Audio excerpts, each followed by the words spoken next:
खबरों की शुरुआत करते हैं आज की बड़ी खबर के साथ। जम्मू कश्मीर में एक बार फिर इंसानियत को शर्मसार कर दिया गया। चौधरी गुंड शोपिया में एक कश्मीरी पंडित को गोली मारकर हलाक कर दिया गया। अस्पताल में इलाज के दौरान पूर्ण कृष्ण भट्ट नामी कश्मीरी पंडित की मौत हो गई। दहशतगर्द तंजीम कश्मीर फ्रीडम फाइटर्स ने इस कत्ल की जिम्मेदारी ली है। जम्मू कश्मीर की सियासी समाजी तंजीमों ने इस मामले की सख्त मजम्मत की और बेकसूर कश्मीरी पंडित के कातिल के खिलाफ एहतजाज किया जा रहा है। मकतूल के पसमंदगान में बीवी के अलावा 5 साल का बेटा और 7 साल की बेटी शामिल है।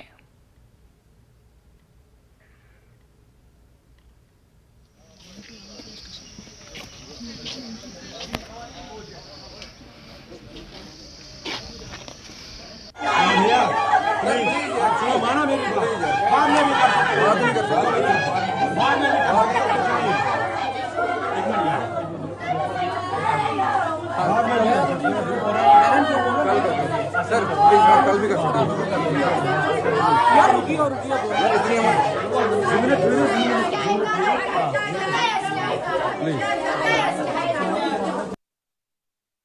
नाज़रीन, आपको बता दें कि पूर्ण कृष्ण भट्ट नामी कश्मीरी पंडित की मौत हो गई। गोली मारकर उसकी हत्या की गई, उसको हलाक किया गया। आपको बता दें कि सेब के बागात में वो अपने कामकाज के लिए वहां पर गए थे और उसी दौरान उन्हें गोली मारकर हलाक कर दिया गया। और कश्मीरी दहशतगर्द तंजीम जो है कश्मीरी फ्रीडम फाइटर्स, इस कत्ल की जिम्मेदारी कबूल कर ली है। आपको बता दें कि उनकी फैमिली में 2 बच्चे और एक बीवी है। 5 साल का बेटा और 7 साल की बेटी उनके फैमिली में अभी मौजूद है।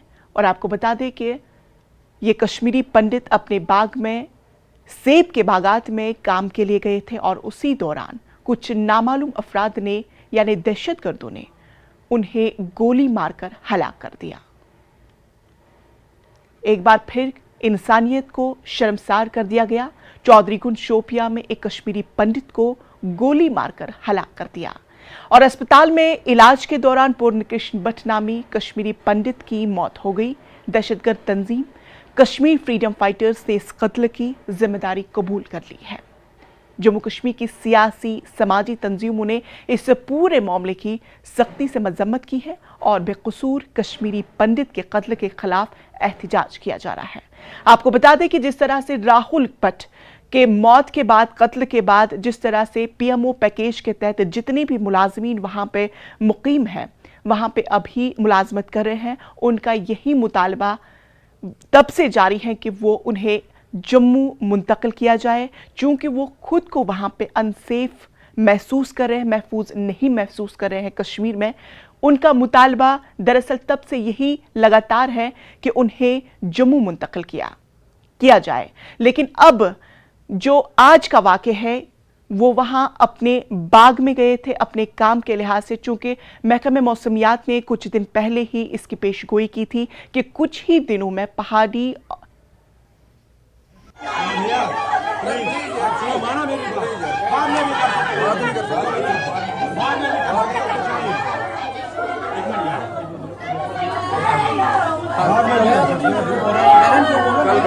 सर प्लीज कल भी कर सकते यार रुकिए यार इतनी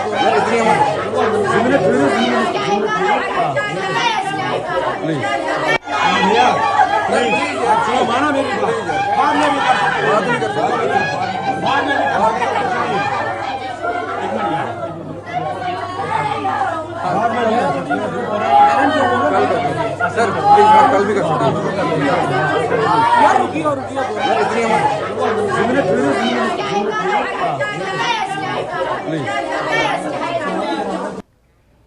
तो नाज़रीन, आपको बताया कि हमारे साथ हमारे नुमाइंदे जम्मू से समीर भट्ट हमारे साथ जुड़ चुके हैं। समीर भट्ट, आपसे जानना चाहेंगे कि अब इनकी जो लाश है वो जम्मू मुंतकिल की गई है, चूंकि उनके जितने भी आबा व अजदाद हैं वो जम्मू में इस वक्त रिहाइश पजीर है। क्या कुछ वहां से इस वक्त की सूरत हाल है? देखिए, मैं उनकी फैमिली जो है यहाँ पे मुट्ठी में रहते हैं, इनकी घर वाले रहते हैं और मैं वहीं पे हूँ। और बाहर ही हम दिखा सकते हैं आपको विजुअल, बहुत सारे लोग यहाँ पे आए हैं और उनके जो रिश्तेदार हैं, उनके जो हमसाए हैं वो यहाँ पे आए हैं। और यहाँ पे उनको जो फैमिली है उनकी फैमिली में उनकी वाइफ है और 2 बच्चे हैं, मासूम बच्चे हैं, वो अंदर हैं। इस वक्त हमें अंदर जाने की इजाज़त वो नहीं दे रहे हैं, वहाँ की फैमिली ने मना किया है। लेकिन उनके घर के सामने जो है एक बड़ा ही का माहौल यहाँ पे है। देखिए, राहुल भट्ट की हत्या हुई, रजनी बाला की हत्या हुई, उसके बाद लगातार अब ये हत्या हुई है, माइनॉरिटीज़ को हमला किया गया है, हमला निशाना बनाया गया है। तो ये फैमिली है, यहाँ से बहुत ज़्यादा जो लोग हैं यहाँ पे अंदर, उनकी फैमिली के लोग हैं जो कि बहुत ही गम और दुख में इस वक्त हैं। कुछ विजुअल्स हम बाहर से दिखाने की कोशिश कर रहे हैं, मेरे कैमरे मैन आपको अंदर के विजुअल्स दिखाने की कोशिश कर रहे हैं। ये दृश्य है, जो लोग वहाँ पे आए हैं, खासकर लेडीज बहुत तादाद में उनके घर पे पहुंचे हैं। उनको पता भी नहीं था, अभी उनको पता चला है। लेकिन एक बात हुई है कि अब उनकी जो बॉडी है पूरन भट्ट की, वो यहाँ पे लाई जाएगी। उनको यहाँ पे लाया जा रहा है थ्रू हेलीकॉप्टर या बाय रोड। वो उनके लिए एक संतोष है, लेकिन इनका बहुत बड़ा लॉस हुआ है पूरन की सूरत में। 2 बच्चे मासूम, वो क्या करेंगे, उनका फ्यूचर डार्क हो गया है। लगातार हम देख रहे हैं ऐसी घटनाएं, ऐसी चीजें लगातार हो रही हैं, बहुत टाइम से हो रही है। हमने इन चीजों को कवर किया। हम राहुल भट्ट के घर में देखे, हमने रजनी बाला के घर में देखा, हमने दीपक चंद के घर में देखा, हमने जो राजौरी में किलिंग हुई थी, जो बारामूला में मारे गए थे, उनके घर में हमने लगातार यही चीजें देखी। हर जगह पे यही मनाजिर होते हैं। जब भी किसी की किलिंग होती है उसके बाद फैमिली प्रोटेस्ट करती है या दुख में रहती है, फिर एश्योरेंस मिलती है कि ऐसी घटनाएं आगे नहीं होंगी, लेकिन फिर ऐसी चीजें हो जाती है। तो ये घटनाओं का क्रम, ये जो घटनाओं का क्रम लगातार चल रहा है हर जगह पे, हर टाइम पे। और आज जिस तरह से ये किलिंग हुई है, ये एक दिखा रही है कि जो कश्मीर में जो हालात हैं, जो गवर्नमेंट के जो दावे हैं, वो बिल्कुल भी उसमें कोई ज्यादा हकीकत नहीं है। जिस तरह वहां पे इन्होंने माइग्रेशन नहीं की थी, पूरन ने माइग्रेशन नहीं की थी, वो वहां पे अपना काम करते थे, अच्छी तरह से रहते थे 32 सालों से। लेकिन वहां पे इस तरह से जो उनकी किलिंग हुई, वो एक बार फिर सरकार के लिए एक बहुत ज्यादा एक अलार्मिंग चीज है। उनके लिए उनको एक चेतावनी दे रही है कि वहाँ के हालात को बिल्कुल भी वो लाइटली ना ले, बिल्कुल भी वहाँ पे वो चीज़ों को ना दिखाए कि ये हालात ठीक हो गए हैं। तो ये जो चीज़ें हैं ये दर्शाती हैं। आप देख रहे हैं किस तरह से गम और दुख में उनकी फैमिली इस वक्त है। और क्योंकि उनका लाडला चला गया है, बहुत छोटी उम्र में वो अपना काम करता था, कि कोई पॉलिटिकल पार्टी से उसका कुछ लेना देना नहीं था। उनको बोला गया था कि आप वापस आ जाओ, कश्मीर से यहाँ पे आ जाओ, लेकिन उन्होंने माना नहीं। उन्होंने कश्मीर में ही रहना पसंद किया। लेकिन आज कश्मीर में रहने के बाद भी उनको उनकी हलाकत हुई है। हालांकि सभी पॉलिटिकल लीडर्स ने, एलजी ने, सब ने इसकी मजम्मत की है, लेकिन जो बिल्कुल, लेकिन जो चीजें हैं वो ग्राउंड में यही है कि यहाँ पे सिक्योरिटी का माहौल हर एक आदमी के लिए है, जिसको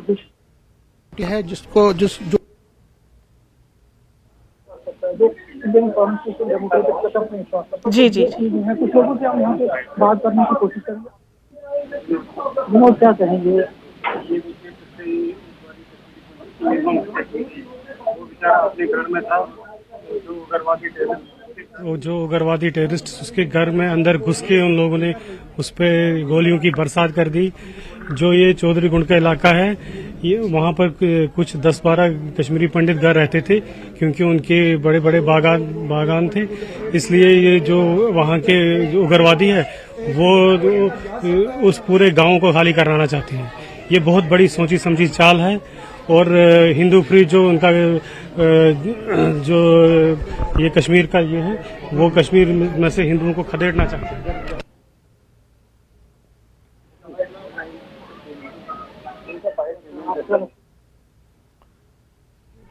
वो मेरा साला लगता है। क्या कहेंगे वो वहाँ? अब क्या कहेंगे, खेल ही खत्म हो गया तो बोलना क्या है इसमें, बोलना क्या है। जब खत्म ही हो गया, बेचारा स्वर्गवास कर दिया इन्होंने, तो खेल खत्म हो गया। छोटे 2 बच्चे हैं, कोई नौकरी नहीं है, अपनी जमीन कमाता था, उसी बाग शाग में वो अपना गुजारा चलाता था। कोई गवर्नमेंट सर्विस तो है नहीं उसकी, बेचारा। तो क्या चाहते हैं आप? क्या चाहते हैं यार, हम क्या चाहेंगे आप बताओ ना, हम क्या चाहते हैं? हम चाहते हैं हमारा कुछ गवर्नमेंट कुछ हमारा सोचे, पंडितों का सोचे, जो ना कश्मीर के हैं ना जम्मू के हैं, हम दोनों तरफ हम ऐसे हैं। तो ठीक है, ये देखिए, ये कुछ लोगों से हमने बात की है और अब कुछ और लोगों से हम यहाँ पे बात करने की कोशिश करेंगे जो यहाँ पे रहते हैं। आप अपना नाम बताएं, क्या है इनके, क्या लगते हैं? ये मेरा कजिन है। कजिन है, तो ये वहीं पे रहते थे? ये 32 ईयर से माइग्रेट नहीं हुए थे, कंटिन्यूसली वहाँ ही रहते थे। अब इनके बच्चे यहाँ थे, ये मकान बनाया था बीच में, तो उसमें यहाँ बच्चे रहते थे। और ये भी अभी 15-20 दिन पहले यहाँ गया था, क्योंकि बाग वगैरह थे, अब सेबों की कटाई, सेब वगैरह निकालने थे, और ये घर से निकला ही नहीं। शोपियान SHO ने बयान दिया कि वो बाग में जा रहा था। ऐसी है, आर्मी हमारे साथ बैठी है, 200-300 लोग सिर्फ मुफ्त का खाना खाते हैं और कभी भी नजर नहीं लगाते हैं। पुलिस चौकी है वहाँ पर, वो उनको आज 2 साल हो गए वहाँ एक मकान में घुसे हुए, अंदर ही खाना खाते हैं मुफ्त में। कभी भी हमने, मैं भी वहाँ रहा हूँ, मैं भी अभी 1 महीने पहले आया, वो JK पुलिस वाले कभी भी नजर नहीं आए बाहर, वो कभी बाहर नहीं निकलते हैं, सिर्फ खाना अंदर खाते हैं। उन्होंने एक बार अपने DSP को भी अंदर नहीं आने दिया। ये हमारी सिक्योरिटी है वहाँ पर, ये टोटल फेयरवेल ऑफ सिक्योरिटी है। सिर्फ दिखाते हैं हमने हिंदू को वहाँ सिक्योरिटी दी, कोई सिक्योरिटी नहीं है। सिर्फ आए थे 2-3 बार, जब वो सदगामा में हो गया, अंदर बैठो अंदर बैठो, तो ठीक अंदर ही बैठे, ये भी अंदर ही था, अपने घर में था। ये यहाँ से गया तो लड़के ने उसको कसम दिलाई कि बाग में नहीं जाना, ये नहीं जाता था, इसने ठेके पर दिया था सब सेब लाने के लिए, ये अपने घर में था। आज दिन को आए 10-11 बजे आए लोग, तो उन्होंने इसको कहा बात सुनो बात सुनो, जो ही आए तो इन्होंने गला पकड़ के वहाँ पर एकदम ठूठा घूम दी। तो अब जो है आप ये कह रहे हैं कि जो सरकार है, सरकार जो ड्यूकॉम है वहाँ पे, या डिप्टी कमिश्नर है, उन्होंने गलत स्टेटमेंट दिया है। तो अब अच्छा, तो वहाँ पे बहुत सारी और माइनॉरिटीज रहती है, आप सरकार से क्या मांग? सरकार से क्या मांग? ये सरकार 100% फेलियर है, इसे क्या मांग कर सकते हैं? कर सकते हैं? मुझे लगता है पाकिस्तान से मांग करो वो हो सकता है, मोदी सरकार से कुछ मांग ही नहीं सकते हैं। खासकर ये 370 के बाद तो ज्यादा ही हिंदुओं के खिलाफ लोकल हालात खराब हो गई, ये सीधी बात है।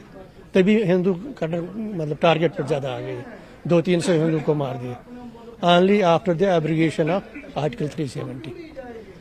अगर इन्होंने आर्टिकल 370 है तो कश्मीरी पंडितों को प्रॉपरली उनका सिक्योरिटी तो दे दो। इतने मरे हैं, कभी इधर से कभी उधर से, कभी सिक्योरिटी का कोई इंतजाम नहीं किया। बस कुछ लोग और भी हैं। आपका नाम? मैं तो असल बख्शी हूँ। ये बताइए, आज फिर एक किलिंग हुई है। हाँ, ये तो गवर्नमेंट ऑफ इंडिया की फेलियर है, total failure. Kashmiri Pandits are not being addressed. हमारी प्ली नहीं कोई सुन रहा है। We are scapegoats for the sake of our nation. समझ में ही नहीं आता क्या बने के, कैसे है, मैं आपको बोलूंगा, it is not possible. I have got no words to express. Please please. तो देखिए, दुख का माहौल हर जगह है, हर कोई दुख के माहौल में है, क्योंकि दुख इसलिए भी है क्योंकि बार बार सरकार को एक चेतावनी दी जाती है, बार बार सरकार से एक अपील की जाती है, मुख्तलिफ क्वार्टरों से, मुख्तलिफ लोगों से, मुख्तलिफ एजेंसी से, मुख्तलिफ इंस्टीट्यूशन से, क्या हालात कश्मीर में अच्छे नहीं है। ग्राउंड पे अगर देखें तो वहाँ पे माइनॉरिटीज सेफ नहीं है, और बार बार आतंकवादियों ने ये दिखाया भी है, उन्होंने बार बार हमले भी किए हैं, कईयों को निशाना भी बनाया है। लेकिन सरकार जो है वो दावे कर रही है कि वहाँ ठीक है हालात, उससे लोग चिंतित है, उससे माइनॉरिटी चिंतित है, उससे PM पैकेज में काम करने वाले जो लोग हैं वो चिंतित है, और जो कश्मीर में जिन्होंने कश्मीर को छोड़ा नहीं, बिल्कुल 90s में उन्होंने कश्मीर लेकिन को छोड़ा। समीर, जिस तरह से हमारी बात उनके रिश्तेदार से अभी हो रही थी, वो साफ तौर पर ये बता रहे थे कि हमें वहां पे कोई सिक्योरिटी नहीं है, खास तौर पर वो कहीं भी रहे तो हुकूमत की जानिब से उन्हें किसी भी तरह की कोई सिक्योरिटी फराहम नहीं की जा रही है, और हम लोग खुद को अनसेफ महसूस कर रहे हैं। लेकिन दूसरी जानिब अब अगर हम बात करें, अगर हम जमीनी सतह पर देखें, तो हुकूमत की जानिब से हर लिहाज से उन्हें सिक्योरिटी प्रोवाइड की जा रही है। तो क्या कुछ अंदाजा लगाया जा सकता है कहां पे चूक हो सकती है जिसकी वजह से ये तमाम जो चीजें हैं वो मंजर आम पर आती है? देखिए, हमें देखना पड़ेगा इसमें जो है पाकिस्तान का बहुत बड़ा रोल है। पाकिस्तान जो है वो कभी भी कश्मीर में स्टेबिलिटी नहीं चाहता है। अगर आप operation all out 1, operation all out 2, operation all out 3 देखें, बहुत ज़्यादा नुकसान आतंकवादियों को हुआ, उनके कमांडर्स को हुआ है। कश्मीर में जो मिलिटेंट उनकी जो ग्राफ है वो बहुत कम है, मिलिटेंट्स की जो गिनती है वो चुनिंदा है। लेकिन पाकिस्तान ये दिखाना चाहता है, देखिए अगर एक माइनॉरिटी की किलिंग होती है एक इंटरनेशनल खबर बन जाती है, सरकार जो इंडियन गवर्नमेंट है उसके लिए एक बहुत बड़ी परेशानी बन जाती है। तो पाकिस्तान की एजेंसीज, पाकिस्तान और उनकी एजेंसीज यही चाहेंगी कि वो ऐसा काम करे जिससे उनका नाम जो है पूरी मशहूरी पूरे वर्ल्ड में हो जाए। दूसरा वो चाहते हैं कि सरकार जो है केंद्र सरकार के लिए चुनौती बने भी और बड़े भी, चुनौती बने भी और बड़े भी, क्योंकि वो चाहते हैं कि किसी तरह से मोदी सरकार को ये बावर किया जाए, लोगों को ये बावर किया जाए कि मोदी सरकार इसमें फेल हुई है। इसलिए ये चुनौती बड़ी है, चुनौतियां बहुत ज्यादा है। हम कुछ और लोगों से बात करेंगे। आपका नाम? मेरा नाम संजय है। संजय, क्या कहेंगे? ये चुनौतियां बढ़ गई है, सरकार सिक्योरिटी देने में वहाँ पूरी तरह से कामयाब नहीं हो पाई। हमें तो लगता है सारी सरकारें विफल हो गई है, मगर इस बार जो मोदी जी की सरकार है, हमें अपनी जगह आशा थी कि ऑन ग्राउंड कुछ हो जाएगा, जो कश्मीरी पंडितों का जो रिहेबिलिटेशन या कुछ वो मसला हल हो जाएगा, मगर आज तक कुछ नहीं हुआ। राहुल भट्ट जी की शहादत के बाद टारगेट किलिंग का थमने का नाम नहीं ले रही है। जो ये पूरन भट्ट जी वहां पर जो जाते थे, सेब का काम करते, सेब के कुछ ही दिन पहले 8-10 दिन पहले वहां पर गए थे, वहां पर लोग मेजॉरिटी कम्युनिटी के साथ रह रहे थे, पिछले 30 सालों से रह रहे थे। इनका क्या गुनाह था? वहां पर वो उनके साथ शाना बशाना काम करते थे, मगर वो भी उनके सारे दावे इस टाइम खोखले हो रहे हैं कि कंपोजिट कल्चर है, मगर वो सारा ऑन ग्राउंड फेल है इस टाइम। हम चाहते हैं कि सरकार ऐसी कोई योजना बनाए जिसमें कश्मीरी पंडितों का परमानेंट रिहेबिलिटेशन हो as per the wishes of Kashmiri Pandit, क्योंकि कश्मीर तो हमारा है, हम तो उसको नहीं छोड़ेंगे। 5000 साल पहले वो हमारी धरोहर है कश्मीर। हमें कोई ऐसी योजना सरकार बनाए। मोदी सरकार इस टाइम तख्त पर है, हमें बहुत आशाएं हैं मोदी जी से कि वो कुछ न कुछ कश्मीरी पंडितों के रिहेबिलिटेशन के बारे में करेंगे। और जो हमारे जो एम्प्लॉय इस टाइम 5 महीने से बैठे हैं, जो वहां पर सर्व कर रहे हैं, जो धरना पर बैठे हैं, वो कहते हैं कि हमें फॉर टाइम बीइंग हमें जम्मू शिफ्ट करो, मगर उनको बार बार वहां पर टारगेट किया जाता है। उनको वैसे ऐसे ऑर्डर निकाले जाते हैं कि वहां पर आप ज्वाइन करो। इन हालात में वो क्या ज्वाइन कर सकते हैं? उनको कतई ये नहीं जाना चाहिए और सरकार को उनको टाइमिंग यहाँ पर शिफ्ट करना चाहिए जब तक वहाँ पर हालात नहीं ठीक हो जाएंगे। और ऐसी कोई योजना बनाए, क्योंकि ये हमारी 7वीं 8वीं माइग्रेशन है। 90 में हमारा मास माइग्रेशन हुआ था, मगर हम नहीं चाहते हैं कि हम दोबारा से वहां से माइग्रेट हो जाए। हमें अलग से कोई वहां जगह दे दो, या सरकार कोई ऐसी योजना बनाए कि बार बार हमें वहां से नहीं भागना पड़े। तो देखिए, ये गुस्सा है, डिमांड है, आशाएं हैं, एक्सपेक्टेशंस हैं, लेकिन वास्तविकता में अगर हम ग्राउंड पे देखें तो जो सरकारी वादे हैं, दावे हैं, उनमें कोई ज्यादा वास्तविकता नहीं दिखती है, उसमें ज्यादा चीजें नहीं हो पाती हैं। और इनकी जो शिकायतें हैं सरकार से, केंद्रीय सरकार से कश्मीरी पंडितों की, कि वो इनकी रिहेबिलिटेशन, इनकी बहबूदी के लिए जो लॉन्ग टर्म स्ट्रैटेजी है उसको बनाने में वो विफल रही है, जिसके चलते आज अगर वहां पे कोई किलिंग भी होती है, वहां पे कोई माइनॉरिटीज की किलिंग भी होती है, पीएम पैकेज के एम्प्लॉयज को टारगेट किया जाता है, उनके लिए भी कोई पॉलिसी नहीं है। तो पॉलिसियों का फुकदान है ग्राउंड पे, और इसीलिए ये लोग ज्यादा परेशान है। ये कहते हैं कि कोई इनकी सुध नहीं ले रहा है, एश्योरेंसेस पे एश्योरेंसेस मिल रहे हैं। देखिए, आज पूरन भट्ट की हत्या हुई, ट्विटर पे जड़ी लग गई हर एक पॉलिटिकल पार्टी की, हर कोई पॉलिटिकल पार्टी कैमरे के सामने भी आई, ट्विटर पर भी लिखा, लेकिन वास्तविकता में सिर्फ बातों से ही काम नहीं होगा, कुछ लोग और भी हैं। आपका नाम जी? महाराज जी, क्या कहेंगे आप? आज ये किलिंग नहीं, हम 70 साल से वहां मर रहे हैं, 70 साल से। ये जवाहरलाल नेहरू ने यहाँ जो जहर डोल दिया पहली कश्मीरी पंडितों के साथ, उसको नफरत थी, 370 भी लगा, इसीलिए लोगों ने वहाँ जो फैमिलीज थी, अब्दुल्ला फैमिली, बाकी फैमिली, उन्होंने लूट लिया सारा। हमारा कोई नहीं मान सुनता था, हम वोट देते थे, वो कहते थे जाओ आपका वोट चला गया। हम न यहाँ के रह गए, न वहाँ के रह गए, न हिंदुस्तान के रह गए। क्या करेंगे हिंदुस्तान को? आग लगाना है हिंदुस्तान को। देखिए ये गलत चीज कह रहे हैं। हिंदुस्तान को कोई भी कुछ नहीं कह सकता। इनकी गुस्सा है, देखिए गुस्सा है, और गुस्से में ये चीज गुस्से में अपनी बात होती है। लेकिन बिल्कुल समीर, बट इनकी नाराजगी तो अपनी जगह है, तमाम चीजें, क्योंकि इन्होंने अपने एक ऐसे जुज़ को खोया हुआ है जिसकी कोई भी भरपाई नहीं कर सकता है। चाहे हम कितना भी उनके साथ उनका दिल पधारने की कोशिश करेंगे, लेकिन उसके बावजूद भी हम जो उन्होंने खोया है हम उनको फिर से लौटा नहीं सकते हैं। लेकिन जैसा कि हम अभी बात कर रहे थे कि पाकिस्तान ने कभी नहीं चाहा कि कश्मीर में खास तौर पर वहां पे सुकून और अमन की बात हो। हर तरह से वो खलल करने की कोशिश कर रहे हैं। जब भी कश्मीर में किसी अमन की बात होती है, वहां पर किसी खुशहाली की पहल होती है, तो तभी न तभी उसी वक्त कुछ न कुछ नासाजगार हालात बनाने की बात की जाती है, नासाजगार माहौल बनाने की कोशिश की जाती है। जैसा कि हमने देखा कि राहुल भट्ट के बाद से 3 ऐसी हत्याएं हुई है कश्मीरी पंडितों की, और आज चौथे नंबर पर जिसकी आज हत्या हुई है वो वहां पर एक आम शहरी थे और आम कामकाज के मुताबिक वो अपने बाग में गए थे महज अपने रोजगार को आगे चलाने के लिए। लेकिन अब बात यहीं पर आ जाती है फिर से कि अगर सिक्योरिटी के ताल्लुक से ये फिर से सवाल करते हैं कि हुकूमत ने हमारी सिक्योरिटी के लिए कुछ बंदोबस्त नहीं किए हैं, लेकिन हुकूमत की जानिब से हर बार पे यही दावा किया जाता है कि कश्मीरी पंडितों को हर मुहाज पे, हर लिहाज से, हर जावे से सिक्योरिटी फराहम की जाती है, तो फिर नाकामी कहां पर?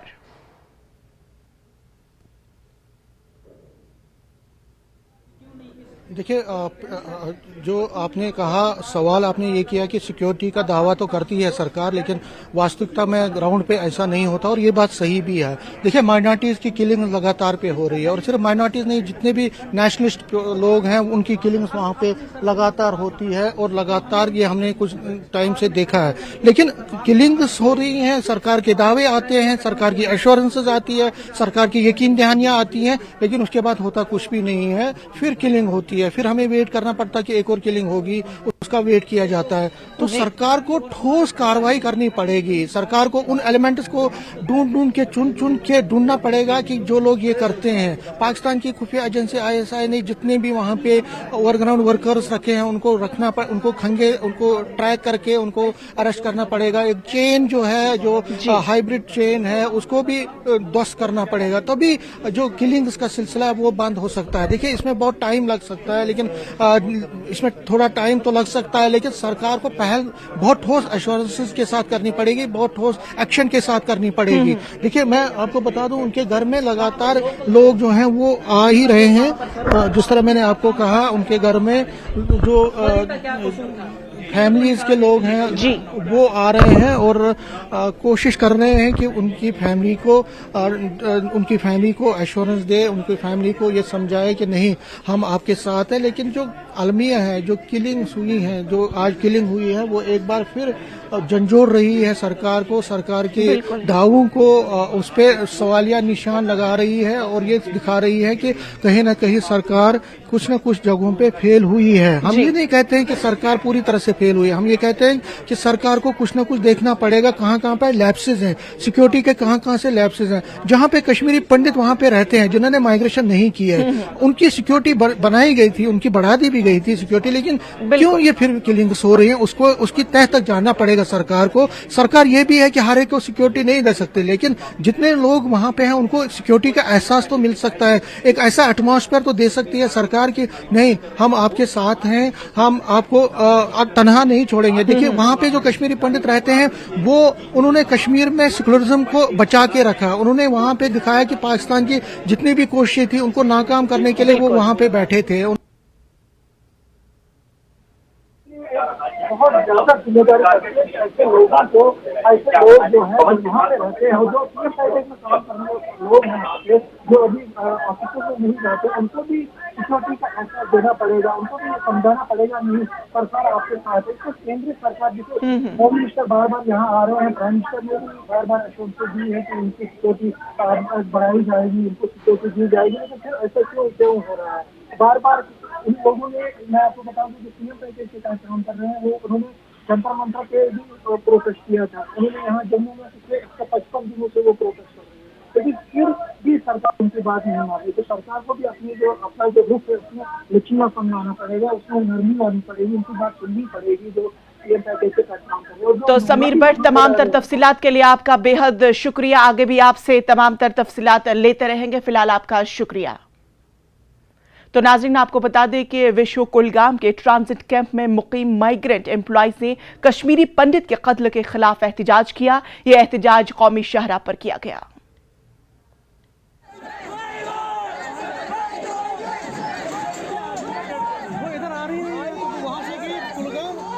वहीं एलजी मनोज सिन्हा ने हमले की मजम्मत की है। उन्होंने ट्वीट करके कहा कि मैं लोगों को यकीन दिलाता हूं कि मुजरिमों और मिलिटेंटों को कड़ी से कड़ी सजा दी जाएगी।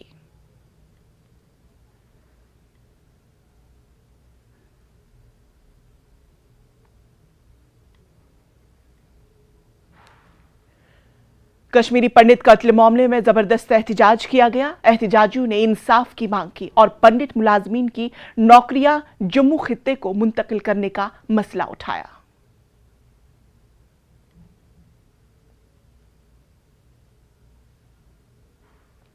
इंसिडेंट हुआ है, एक अनफॉर्चुनेट इंसिडेंट हुआ है जिसमें हमारे एक कश्मीरी पंडित पूरन जी को मारा गया है और उनकी मृत्यु हो गई। तो काम कर रहे हैं और इस पर आपको पता ही है कि पीएफएफ ने इसको क्लेम किया है। पीएफएफ ने फ्रीडम फाइटर का एक प्रॉक्सी नेम इसमें क्लेम किया है। लेकिन हमारी अभी सिक्योरिटी थी सर इधर उस टाइम सिक्योरिटी तो यहाँ पे थी। एक हमारा जो गार्ड लगा हुआ है, ये जो छोटा सा क्लस्टर है वहाँ पे जो हमारा गार्ड लगा हुआ है वो गार्ड यहाँ पे सर गार्ड भी है, आर्मी का कैंप भी 200 मीटर पे। हाँ। उसके बाद भी ये चीज हो रही है। हाँ, इसमें हम लोग देख रहे हैं कि इसका रीजन क्या है, क्योंकि वो स्कूटर से उनके किसी अपने Ladies and gentlemen, can we have a huge round of applause for the one and only Pushpa flower नहीं फायर है Allu Arjun. Please come up. Ladies and gentlemen, big round of applause for Smriti Irani ji and also Mr. Allu Arjun. Smriti ji, after 4 years, Indian of the Year is back, and after 4 years, you are also back with us here on this very special occasion. And thank you for doing the honors to the movie and the star who brought us back into the cinemas after COVID-19. I think it's a great honor to be on this stage for anyone who has contributed much to the story of India, especially through challenges, especially when they're a part of solutions. And I think not only Mr. Allu Arjun, but also I see many dignitaries that you honor this evening. One of them is a sporting star, one of them is a sporting legend who is seated there. So I think it's an evening of celebration of excellence, and my compliments to everybody who's being honored on this stage. Absolutely. And Arjun sir, I'm going to ask you, did you expect Pushpa to become the success that it was? I know you still look a little in Pushpa mode, so just before you start speaking, can we have the... Namaste. Good evening, everybody. Thank you. My special respect to all the dignitaries here. Firstly, thank you so much for this wonderful award, CNN News 18. It's a very special award because I've been working for the last 20 years and I've been very fortunate. I've received many awards in the South, for last 20 years, and this is the first time I'm ever receiving an award from the North. It makes it very special. After 20 years, I got this award, and it's my first, so it's always going to be very special, and especially receiving it in the capital of the country, it makes it even more special. And Smriti ji, thank you so much for giving me this honor. It's an honor to be receiving it from you. Thank you. I think that he's touched upon a very sour note. The fact that one of the biggest talents from the south of India had to wait so long to be honored. And I think that the time has come now for us to celebrate the diversity of the excellence that we have in every field. And Absolutely. I think you manifest that, so my compliments. Now, Arjun sir, I must say that Allu Arjun is the first star from the south of the Vindhyas, movie star, to also win Indian of the Year for entertainment. Thank you. So that also makes this very, very special for us. Thank you. Thank you. And I also have to mention congratulations to all the winners who have done excellent work and wonderful service in their respective fields for this country. And it's my honor. And Pushpa, the film was made during the times of COVID and released during the times of COVID. So I would like to dedicate this award to all the doctors, nurses, and all the people who worked in the healthcare sector and who sacrificed so many lives and so many volunteers. My respects to all of them. Thank you so much. Well This said. is for you. How many fans of Mr. Allu Arjun here? Oh wow! Thank you. There's one from behind. So that's what. Thank you. Arjun, I'm not raising my hand because if I was watching movies, I'd make headline news here for being an incompetent minister. But Arjun sir, before I ask Akanksha, my colleague and friend, to there's a question from the audience. Sir, ये तो Yes, sir. dialogue के साथ. Definitely. I'll do that. And before saying it, before even doing that, I just have one more thing to say. Please. I'm very glad we do have our differences, like ma'am was saying, that it's north, south. Yes, you know, the beauty of this country is the diversity. But when this movie was made, it was celebrated by India. So we are all sons and daughters of the Indian film industry. So we're all proud that it is Indian cinema's victory, and we're so glad that we could service the country with entertainment in these tough times. Sadhu, kya baat hai. Well said, sir. Well said. Thank you. And Indian cinema, India, kabhi jhukega nahi. Thank you. I wanted to give it with a punch. Sahi punch diya. Thank you. Akanksha. Right, I'm here. Yes, there you are. Hi, Allu. My friend Hi. over here, Tushar Gupta, has a question for you. I'm generally scared. I'm being upfront. I'm generally scared of this kind of encounters. Please be kind. Scare you further. You're among Tushar friends and is the family. editor It's my of Swaraj first, so magazine. please He be has a kind. question. Let me hand over the mic now to Tushar. Tushar, please go ahead. Good evening, ma'am. Good evening. Good Thank evening. you for bringing us back to the movies. Thank you. So one question, even though entertainment is a unifying force across India, as you just pointed out, it's still split by the language divide. Now you, who has fans in the south and the staggering following in the north now, what do you make of this issue? That's all. Thank you. That is the beauty of the country. We are, you know, it's unity in diversity. Each of us have our own regional language, but now it's so beautiful that all of us are stepping into this, you know, pan-India zone where, you know, language is no big barrier. Cinema is celebrated all over. People are watching. We used to watch movies from the north. We never used to look at it as a very different cinema industry. We love north. We grew up watching north movies. We admired Hindi cinema, other cinema, Bengali cinema. And now even people are watching south films. So it's all a beautiful cross culture, and I think we're in the best times. Thank you. Thank you. Quick question, Smriti ji. Should cinema be freed from the binds of culture? I think that And let them we flourish. need to divest cinema with the responsibility of being the only engine of bringing social reform. Secondly, we need to recognize its power as an economic force. Yeah. And third, we need to recognize that, as Arjun said, our diversity is not only in terms of entertainment and linguistic entertainment, but also our cultural and spiritual diversity. So if you look at it from an economic perspective, just yesterday the Prime Minister dedicated Sri Mahakal Lok to the people of the country and to Bhakts across the world. Yes. But just a small example, Kashi corridor, before it became an actual corridor with that infrastructure, had a footfall of around 10,000 people per day. Now it has over 50,000 people visiting. Yeah, 10 which crores adds last to year the, itself. yes, so it adds to the economy. Just like cinema does, I think we need to celebrate the opportunities we have to economically enhance prospects for every citizen, be it a movie star or those who are working behind the camera. Very well said. Big round of applause. Finally, we have limited time. When is part 2 coming? We're going to start shooting now, hopefully next year. Ladies and gentlemen, Indian of the Year 2022 Entertainment, Mr. Allu Arjun. And big round of applause to Union Minister Smriti Irani. Thank you very, very much. Namaste. Please. All right, a big round of applause for Allu Arjun. Thank you, ma'am, for your time. Thank you for being a part of the event today. Anand Narasimhan, our managing editor, leading that